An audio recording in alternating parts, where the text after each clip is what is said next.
Namaskaram and welcome to this video session. So today I would like to discuss one of the most famous symbolism that is being used in the Himalayas, whether it's part of Tibet, Nepal, northern part of India, for example like Uttarakhand, or the northeastern part, or in Bhutan. So if you travel, if you have been there, or if you have seen in the videos or pictures or something, you will always see a flag with 5 different colors. So we want to discuss about a little bit of history on that one and the spiritual and mystical significance and how it is related with the path the Gautama the Buddha had taken for his enlightenment. Although there's no path, but this actually can provide you like a pointer or a map. Although again, this is neither a short disclaimer, this is neither the instruction, spiritual instruction, or replacement for any of your spiritual sadhana or meditation.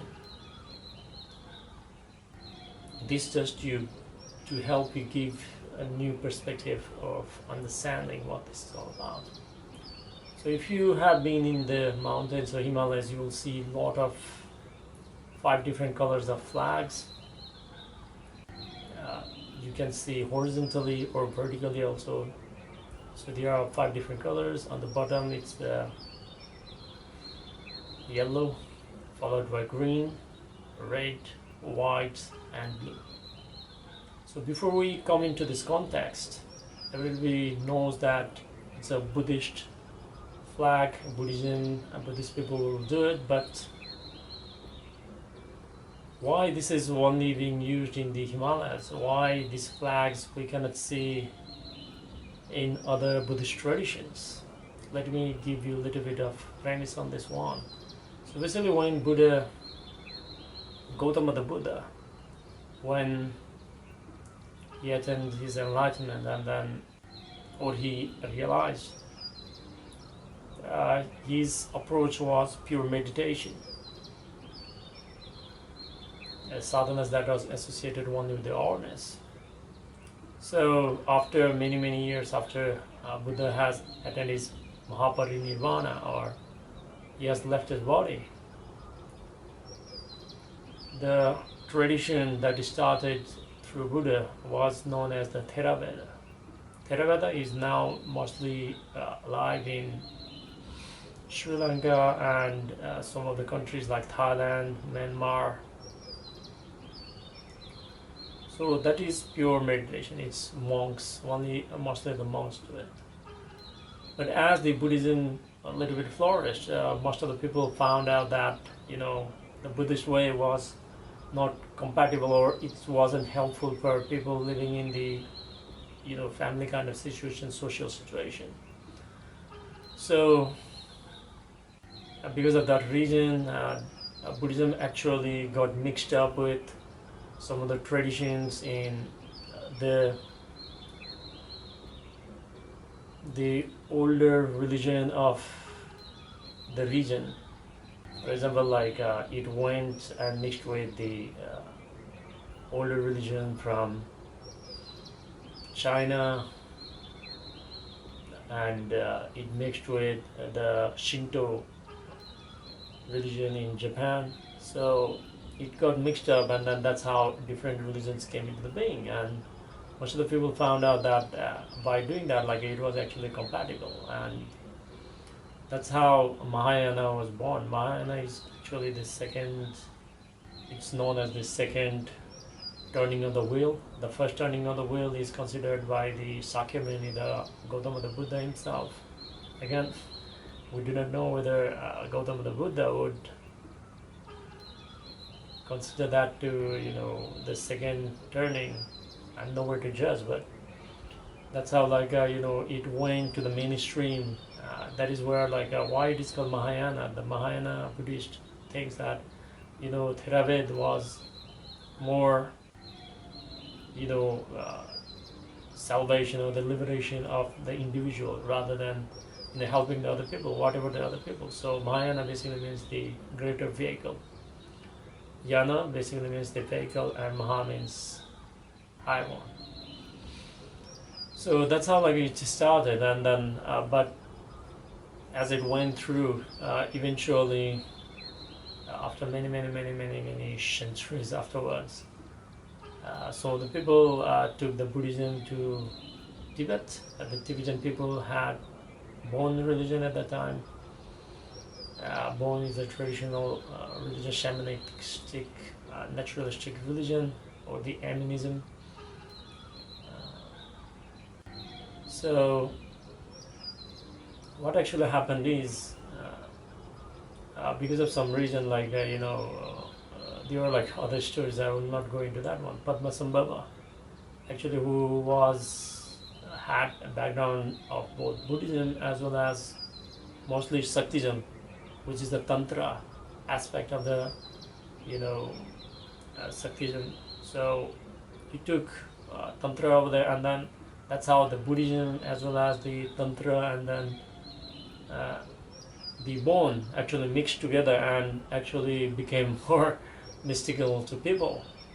That's how, and if you see the Buddhism that is practiced, which is per se, I think if the Buddha comes back, he would be quite surprised that it's not the same Buddhism that he left.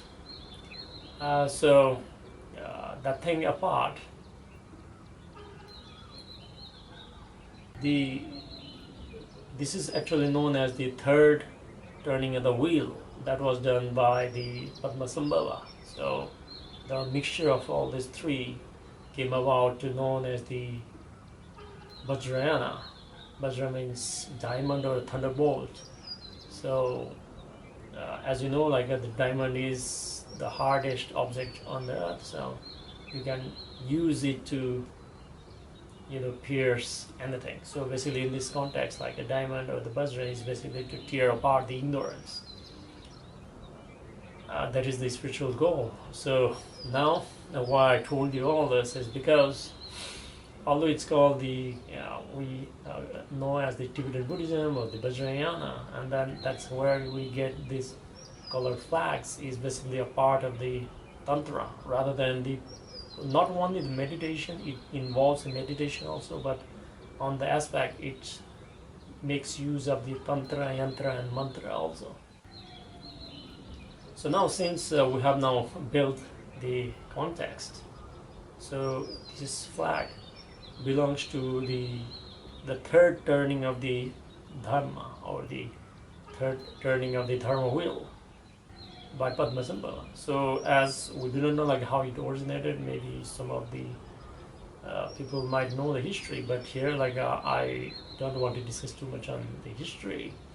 I want to discuss the significance of these 5 colored flags, and in many contexts I want to keep it very significant and mystical dimensions of it, so that is relevant for the spiritual seeker and not something that can be considered a little bit make-believe. So basically as you must have seen the flags, they can be either horizontal or vertical. So most of the reason why people use these flags by many people is because these 5 flags has got mantras written on them. One thing is that. And another thing is if you have seen in the picture, there is basically wind horses over there. So these are the prayer flags that actually carries all the mantras everywhere. So it's basically to purify the entire, the wind is going to take all the prayers everywhere. That is the main objective of the Mahayana Buddhism, because Vajrayana actually came out of the Mahayana itself. So it's not only about the individual's liberation, but it's all about everyone. So people use these flags to, for different rituals also. I will not go much into that one. Coming back, so these 5 colors flagged, they can be horizontal, but when they are put into the vertical, that actually gives more significance to the mystical dimension. So these 5 colors on the bottom, it starts with the yellow. It's represented by the earth element. I think you might be wondering now, it's very similar to the Hinduism, or you can say like a yoga, Buddha Suddhi and everything. So like there's 5 elements. So this basically the 5 colors represents the 5 elements. So it starts from the bottom with the yellow. Yellow represents the earth element. And if you understand clearly that earth is the most stable of them all, of all 5 elements. But although it is stable, the limitation of stability is it is limited to a specific location. So although it is stable, it cannot go anywhere. It is just stuck over there. That is the limitation of the earth elements. Now, before we move ahead, I would also like to discuss about the something known as the 5 Dhani Buddhas. So each 5 colors has got its own different Dhani Buddhas. Dhani basically means the meditative, and Buddhas basically means the enlightened one, or who has gone beyond the intellect or beyond the mind. So Dhani Buddhas are not actual real Buddhas, but they are the Tantric Buddhas.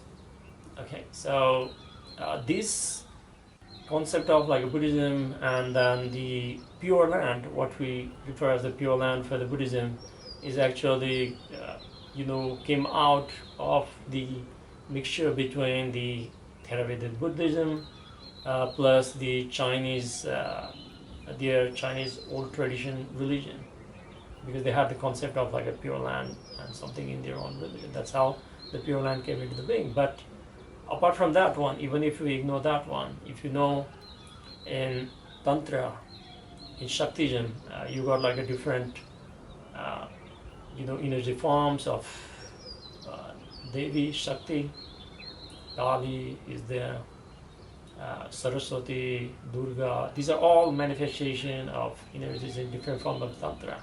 Same way like the gods, images and the yantras that we use, and different forms of gods we use and everything. These are all used as the yantras to be used as the Tantra, or use the machine and to make use of the technology. So being said that, like there are 5 Buddhas, these are the Dhani Buddhas for the meditative purpose. And so like each flag position, each color represents each of them. So it's very, very significant what you are about to hear now. So the bottom one, like I mentioned it's the earth element. The earth element is yellow in color, and it is represented by a Dhani Buddha known as the Ratnasambhava. So Ratnasambhava is the Dhani Buddha who is to overcome the greed. Why it is so is because there are mantras and different sadhanas associated with that one. I will not go into that one. I'm just like trying to give you a little bit of information on this one. So basically, if you look the story, the trajectory that Siddhartha took before he became a Buddha, the first thing is he born as a prince, he indulged in all pleasure and everything. So the first challenge was, his father wanted him to expand the land and then become the emperor. But Siddhartha saw the futility of it. So it was not very difficult for him to overcome the first phase, the earth element or the greed part. So he was already free of that one. So if you look the posture of what the Ratnasambhava is doing is, if you see like one of the hand is actually showing like this, the mudra is like this. This is known as the Bharata mudra. Basically means Bhara in Sanskrit means giving. So rather than taking, you actually want to give it. So the Ratnasambhava, the Buddha, the Dhani Buddha is used to overcome the greed. Now the second flag, the second color is represented by the green. So green is basically represented by, like I said, the next element is going to be the water. Now the water is still denser and is still more gross than the other three elements like fire, air and space, but it is more mobile than the earth element. So now like it is more fluid. It's still like it's not everywhere, but it's still like it has a mobility than the earth. So it means more freedom. And now like the green color is represented by Dhani Buddha, which is the Tantric Buddha represented in the deity, is known as the Amokshiddhi. So Amokshiddhi is basically represented with the posture called Abhaya Mudra. So basically most of the people will think that this is like you have been given some boon or something, but actually this mudra is known as the Abhaya Mudra. Abhaya Mudra basically means, Bhaya means the fear, Abhaya means devoid of fear. There's no more fear. So basically the first flag, the earth element, is all about greed. The second part is all about fear. So you can refer this as a courage also. So basically the green color represents courage, and that's what went through with the Siddhartha when he had to leave his castle, his family, his palace, his family members, everyone, for the search of the truth. So on one night, while his wife Yasodhara was sleeping with his son Rahula, so he knew that like if he does not do it now, he does not leave the palace, you'll never be able to find the truth. So he went out, and then he was leaving the city palace and everything at night, like a thief. He was leaving everything behind. But on the way, before he left, on the way, he might have felt something, that what is going to happen to my family if I leave? Certain kind of fear came in. But at that time, like I said, the Amokshiddhi Buddha represents the Abhaya Mudra. So although the fear was there, the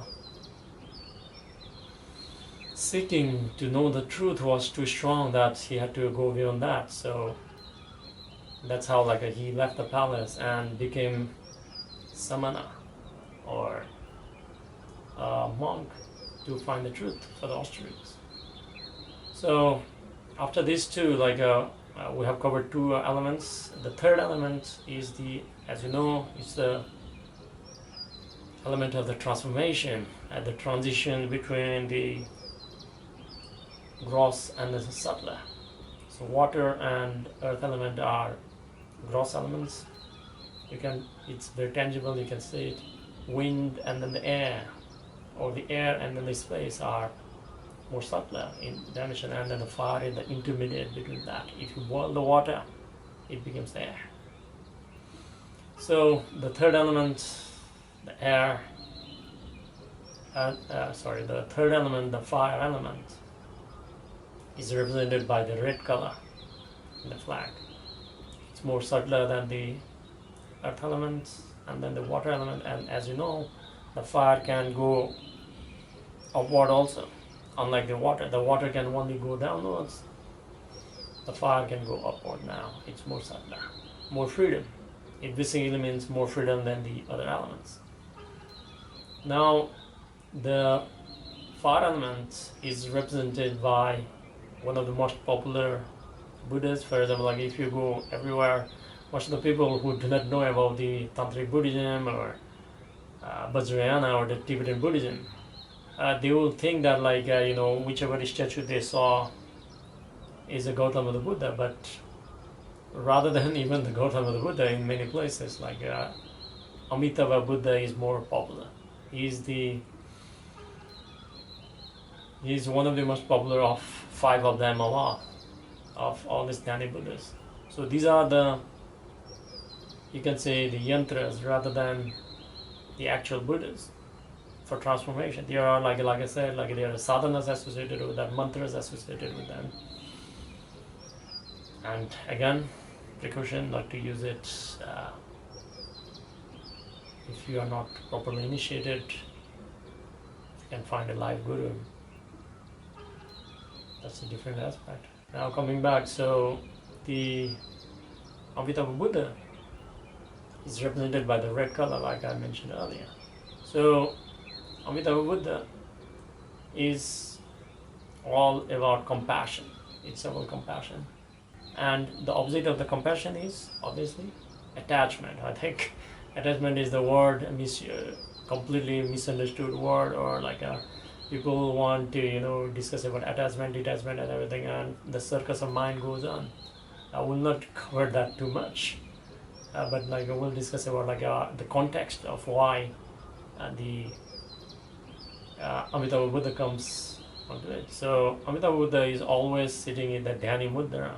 So basically the hand is posture like this.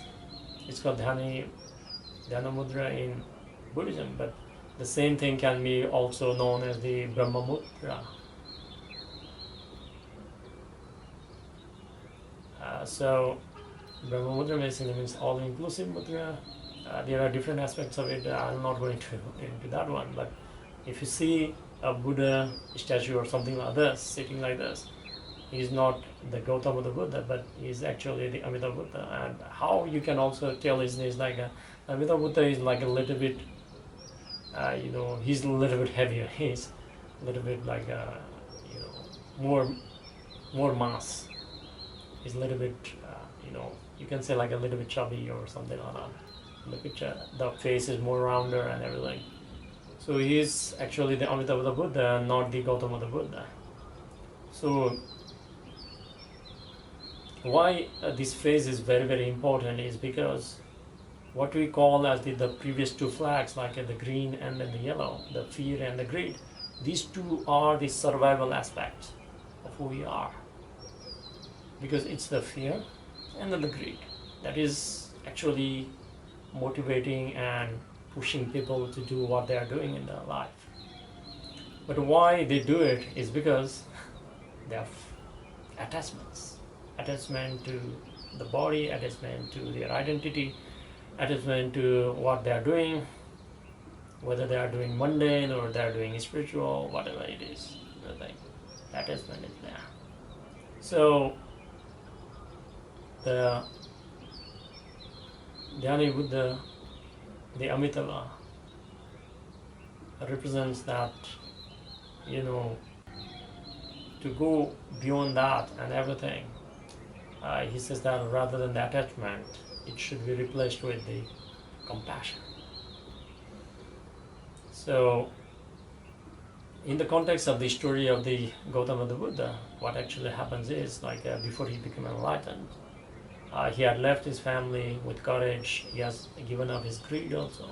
He was doing severe austerities, not eating food much, doing a lot of sadhana, and he was about to reach to the state of death, sort of. He was like on the verge, but he could not know anything. He was still not beyond the cycle of life, because the reason why he left his family behind was he wanted to know the nature of life, and he wanted to go beyond the suffering of old age, sickness and death. So these were the issues that was bothering him. So although he had left his family, but now he had got too much attached with his sadhana, his practices, whatever he was doing.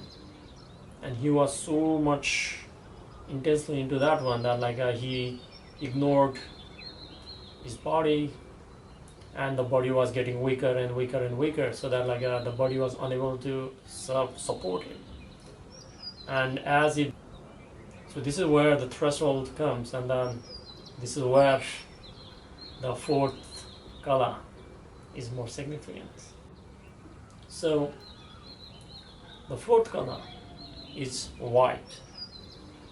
The fourth color represents, as you have already understood, that the more subtler than the fire is basically the air element. The air element is represented by the Dhani Buddha, known as the Vairochana. So Vairochana is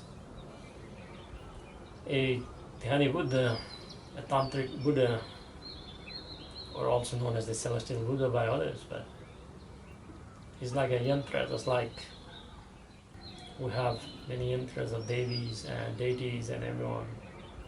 So Vairochana is all about wisdom. It's against the ignorance. For example, if we go from the bottom, we had the fear and greed. The fear and greed can be overcome by generosity and then the courage. And we found out that the courage and the fear as well as the greed actually comes because of the attachment. And to overcome the fear and then the greed, compassion has to be practiced. But just by practicing compassion, the understanding does not come. And that is where, when Buddha was on the verge of death, because he was not eating much and he was suffering a lot, and he could not find the answer anywhere. And in that moment, there's a story, a beautiful story that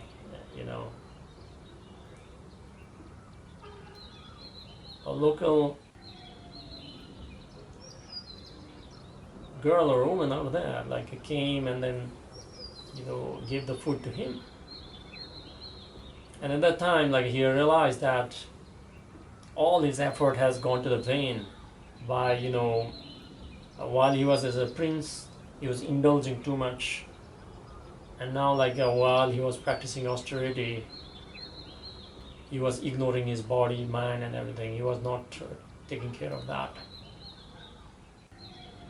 So he has come to the understanding that this effort was also useless, that he came to understanding that severe austerity is not going to lead him anywhere. So in that realization that he came to understanding, or what is referred as the noble truth, we do not know how much, in what context, but there's a simple story that it is said that Buddha actually remembered an event, the musical event in his palace, that a musician is going to play with the veena or a musical instrument where the string is too loose, so you cannot create any nice music.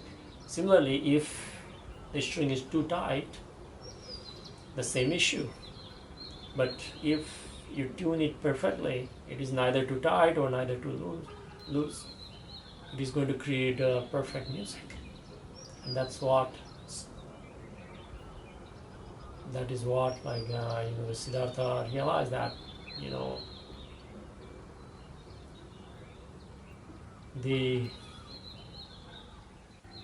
secret is not in the extremes. So he continued his sadhana, but at the same time he started taking food that was needed to sustain his body. And that's why he gained lot of other understanding about life, why people suffer. And he understood that all his suffering was all because of the attachment, and everything is temporary, which is known as the anicca. And he understood different aspects of himself, and he understood everything. But now people might argue that now he knows everything. Then what about the fifth color of the flag? So what actually happens is, even though you have gone beyond your greed, people say, okay, I'm generous. People will say I'm courageous. People will say that I'm compassionate. Or people will say that I'm wise and I know all. This is basically what? But still there is certain type of individuality still exists. People might want to use the word known as the ego. So the individuality is still there. Even though certain understanding has came, certain kind of realization has came of the life, this is still not yet. And this is what happens to many seekers in the world. They had boom, crazy kinds of life, spiritual experiences here and there, and then they feel that, okay, I'm there. But it gives a certain kind of, strengthening of the identity. Sometimes they fall back. So, although he knows what life is all about, but that was not it. So the fifth color is the blue. Blue, as you know, the ocean is blue, the sky is blue. Again, the sky is colorless, but because of the refraction and everything, you can say that the sky is blue. So basically, it represents the ether or the akasha element, and as you can see, this is very, very similar to the yogic and tantric practices, because it was brought up by Padmasambhava. So the fifth color, the blue one, represents the akasha or the sky, space. And if you compare between all these elements, earth, the most stable, but rigid in one place. Then comes the water. It is more fluid than the earth, but nowhere closer to the fire. Fire is more mobile. But even fire can be seen, tangible, it's more tangible. But now the wind, you cannot see it, but you can feel it through your skin. And finally, space. It's everywhere. But to perceive that space is very difficult. It does not come naturally to our five senses unless we're not receptive or open enough. So the fifth color, the blue one, is represented by a Dhani Buddha known as the Aksobhya. So I forgot to mention the mudra that is done by the Vairocana. Vairocana is doing like this. So basically that is known as the Dhamma Chakra. If you see the Buddha is doing something like this, which is basically means he's giving a teaching.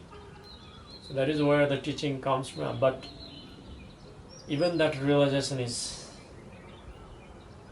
not the final one, because the individuality is still there. And you must have seen that people who claim that they know has got the largest of the ego of them all. Again, no judging whatsoever. But so basically the fifth color, the blue one, the Akshobhya, comes into being. This is very, very important. And then if you see the Gautama Buddha picture, if you have seen, what it is being said is when Gautama Buddha finally realized, because in the story it is said that before Buddha finally realized, he went through all his memories of his previous lives and everything. So he overwent all these memories and finally got enlightened. Again, we should not be using this as the expectation or measuring pole. I'm just like telling you the story. So it is said that when he got realized, it is said that the Mara, the god of the samsara, it is being said that the Mara that is represented in the books or the stories or whatever is none but it's the ego of Buddha himself. So the ego came, or the Mara came, and then said that, how can you claim that you are enlightened? Again, this can be just an story and everything, metaphorically, because up to the wisdom part we can explain, but the Akasha or the bluish one is unexplainable. It can be only taught in the poetry or mysticism or in a metaphorical way. So the Mara says, who is the witness that you have attained, you have reached, or you have self-realized or enlightened?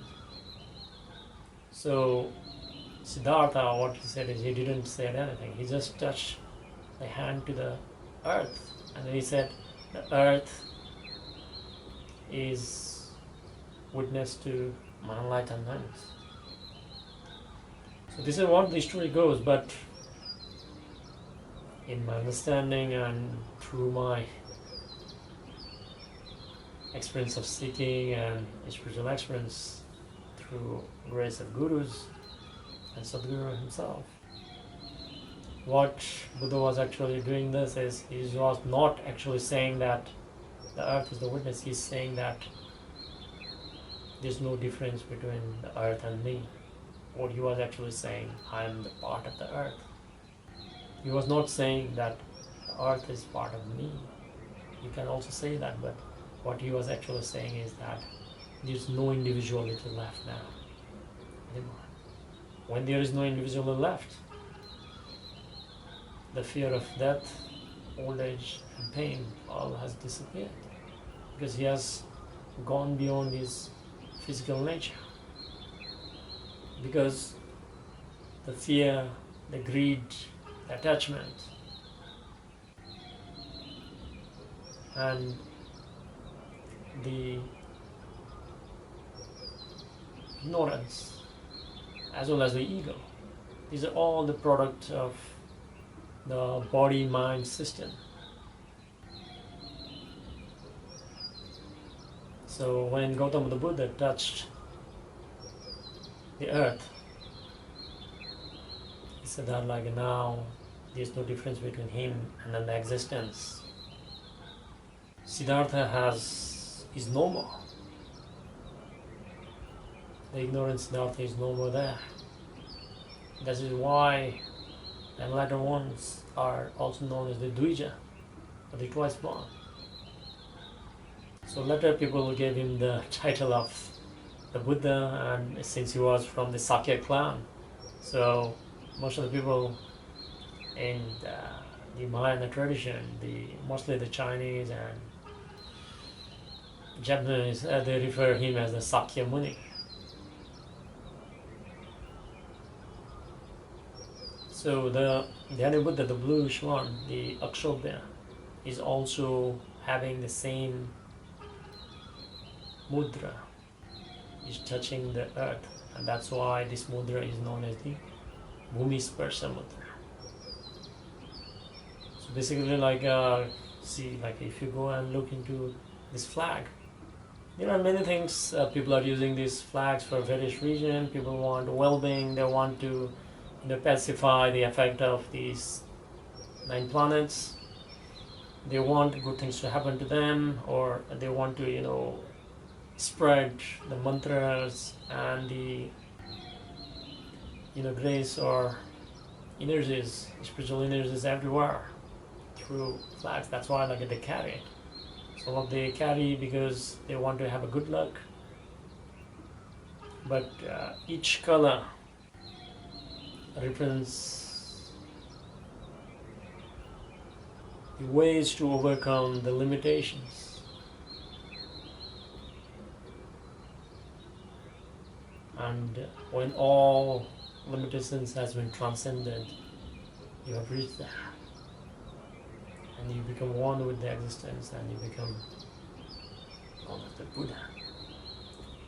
So this flag itself gives you the entire path the Buddha has taken.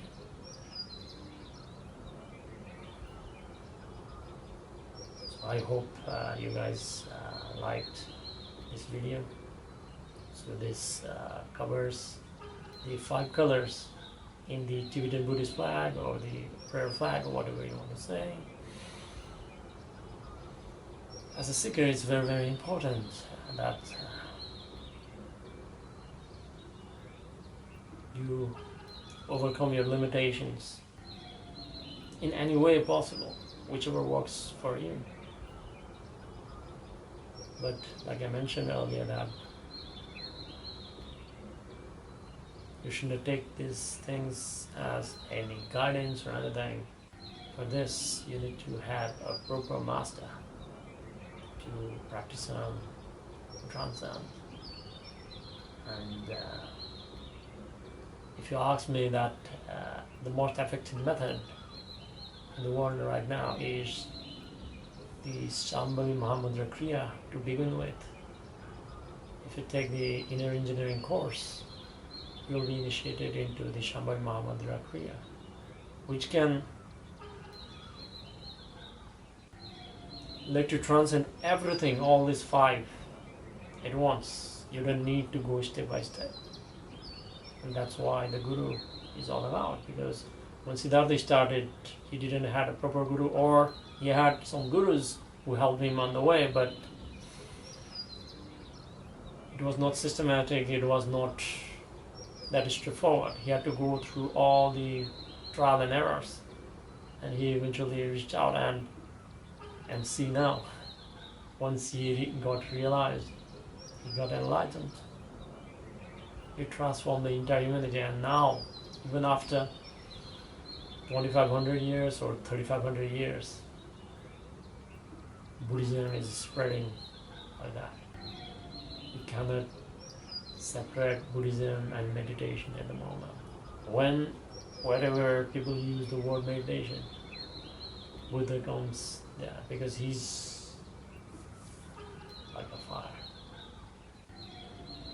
I hope you like this video. So next time if you see the prayer flag, you know the significance of that, what this is all about.